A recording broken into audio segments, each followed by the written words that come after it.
O pior erro que a porra de alguém comete é te fazer de besta, achando que você não sabe das coisas. Além de saber, a gente fica só observando até onde vai a cara de pau da pessoa. O pior erro que a porra de alguém comete é te fazer de besta, achando que você não sabe das coisas. Além de saber, a gente fica só observando até onde vai a cara de pau da pessoa. O pior erro que a porra de alguém comete é te fazer de besta, achando que você não sabe das coisas. Além de saber, a gente fica só observando até onde vai a cara de pau da pessoa. O pior erro que a porra de alguém comete é te fazer de besta, achando que você não sabe das coisas. Além de saber, a gente fica só observando até onde vai a cara de pau da pessoa. O pior erro que a porra de alguém comete é te fazer de besta, achando que você não sabe das coisas.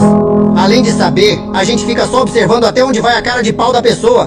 O pior erro que a porra de alguém comete é te fazer de besta, achando que você não sabe das coisas. Além de saber, a gente fica só observando até onde vai a cara de pau da pessoa.